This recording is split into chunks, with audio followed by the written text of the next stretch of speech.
Fala aí galera, beleza? Muita gente tem falado agora de um país aí que é vizinho nosso do Brasil. Aliás, não vizinho exatamente de fronteiras, porque não tem fronteira direta com o Brasil, mas sim é o nosso colega sul-americano, o Chile, famoso pelos vinhos, pelo deserto do Atacama, cada vez mais visitado e também famoso por ter índices econômicos muito fortes. Vamos agora nesse vídeo fazer uma comparação entre alguns indicadores aí importantes, são indicadores definidos aí mundialmente, e comparar como o Brasil está na foto versus o Chile. Brasil, renda per capita, 11 mil dólares ano.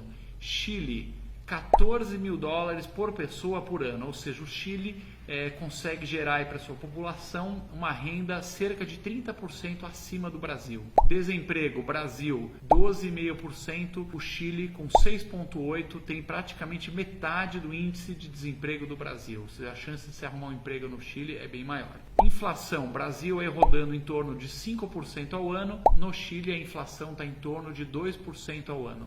Juros brasileiros, o juros CDI, taxa CDI que o governo central paga aí para os bancos, 6,5%. No Chile, os juros são da ordem de 3% ao ano, mais ou menos metade.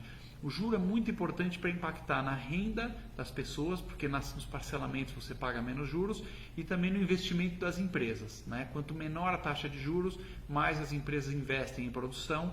E se o juro começa a subir muito, as empresas põem todo o dinheiro aí aplicado e ficam pagando juro para banco, não conseguem investir. Então a gente já vê aí no primeiro round, pessoal, que o Chile dá um pau no Brasil em termos econômicos, a renda das pessoas é maior, o pagamento de juros é menor, a inflação menor, ou seja, a economia está mais arrumadinha. Vamos olhar agora um pouco as contas do governo, que é um segundo bloco, para ver o que acontece. Gasto total do governo. Brasil, 38% do PIB, ou seja, de tudo que se gera de riqueza aqui no Brasil, o governo brasileiro devora, ele engole aí esse leão gigantesco com fome, 38%, um pouco menos de 40% da riqueza brasileira é engolida por Brasília e suas dependências. No Chile o número já é bem menor, 25%, ou seja, lá a mordida dói menos do que aqui no Brasil. Apesar do governo engolir muito, em termos de dívida, o governo brasileiro está muito mais endividado do que o Chile. Aqui a dívida pública já é 88% do PIB, ou seja, de tudo que se produz no Brasil, 88% já representa o tamanho da nossa dívida que o governo tem. No Chile o número está bem mais contido, é 25%. E mesmo com essa arrecadação enorme, o buraco anual ainda é enorme. O Brasil está com déficit, ou seja, tudo que ele arrecada menos o que ele gasta, ainda falta 7% do PIB. Ou seja, essa dívida tende a crescer ainda mais e galopar rumo ao infinito. No Chile, o déficit é da ordem de 1% do PIB, uma coisa mais controlada. Isso tudo reflete no ânimo internacional e a gente pegou aqui para vocês o rating do S&P, ou seja, do Standard & Poor's, que é a principal agência que ela divulga mundialmente quais governos ela recomenda para poderem ser bons credores, né, poder investir, poder emprestar, e quais governos são caloteiros, endividados. O Brasil está com uma nota BB-, é quase o nível de calote, ou seja, se piorar mais um pouquinho, o Brasil pode ser rebaixado e entrar na lista de países lixo, aí, que eles não recomendam ninguém investir. O Chile está com índice A+, muito melhor. A taxa de exportação também chama muito atenção. Exportar é um negócio importante, né, para o país trazer divisa, para crescer, etc. O Brasil exporta hoje cerca de 11% do PIB e o Chile exporta mais do que o dobro, 25% do PIB. E claro, no ramo social é importante trazer alguns índices aí. A gente pegou o principal índice de segurança pública, o principal de educação e o principal de saúde para dar um relato mais equilibrado e completo. Em termos de homicídios, que é o índice de violência e de segurança pública, o Brasil está hoje com uma das taxas mais altas do mundo, que é 29 assassinatos por 100 mil habitantes.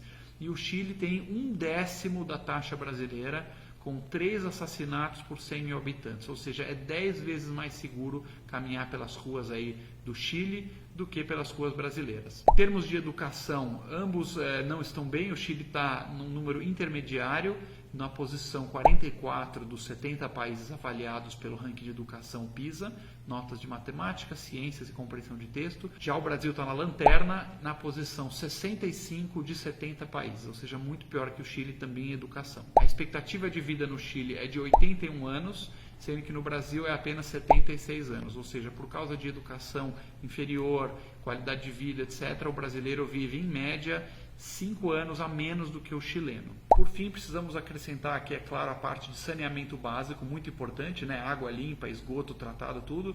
No Chile já é próximo a 100% e o Brasil, como a gente sabe, metade das famílias não tem água limpa em casa, encanada, e somente 25% da população, ou seja, somente 1/4 dos brasileiros tem água e esgoto em casa. Isso gera um monte de problemas de saúde e de qualidade de vida. Por que o Ranking está fazendo esse vídeo? Vai ter sempre algum chato de plantão que vai falar, se você acha que é tão ruim, então vai para o Chile, se muda para o Chile. Não, gente. A gente não está falando isso para ficar descendo o cacete no Brasil, nem para ficar endeusando o Chile e nem porque a gente quer morar no Chile. O que a gente quer é sim imitar as boas práticas para que o Brasil acompanhe o Chile nesses indicadores, porque se a gente acompanhar esses indicadores, significa menos sofrimento para o nosso povo, qualidade de vida maior, etc.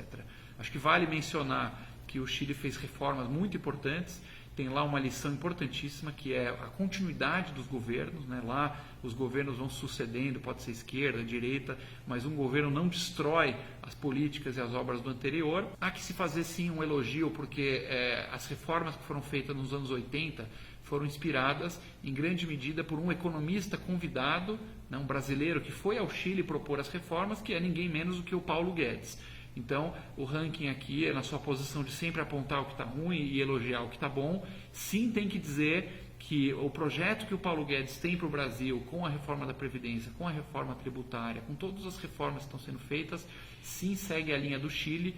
E se a gente, apesar da estridência e da oposição, dos gritos, histeria, tentando negar o óbvio, se a gente conseguir implantar projetos similares ao que houve no Chile, aqui no Brasil também vamos caminhar na mesma direção e nós, como cidadãos responsáveis, temos que apoiar isso, todo mundo aí que está seguindo o Ranking, apoiar esses bons projetos do governo, sempre com olhar crítico e apontando também o que estiver ruim, porque coisa errada tem um monte, tem que ser apontada. Se você gostou desse vídeo, siga a gente nas redes sociais.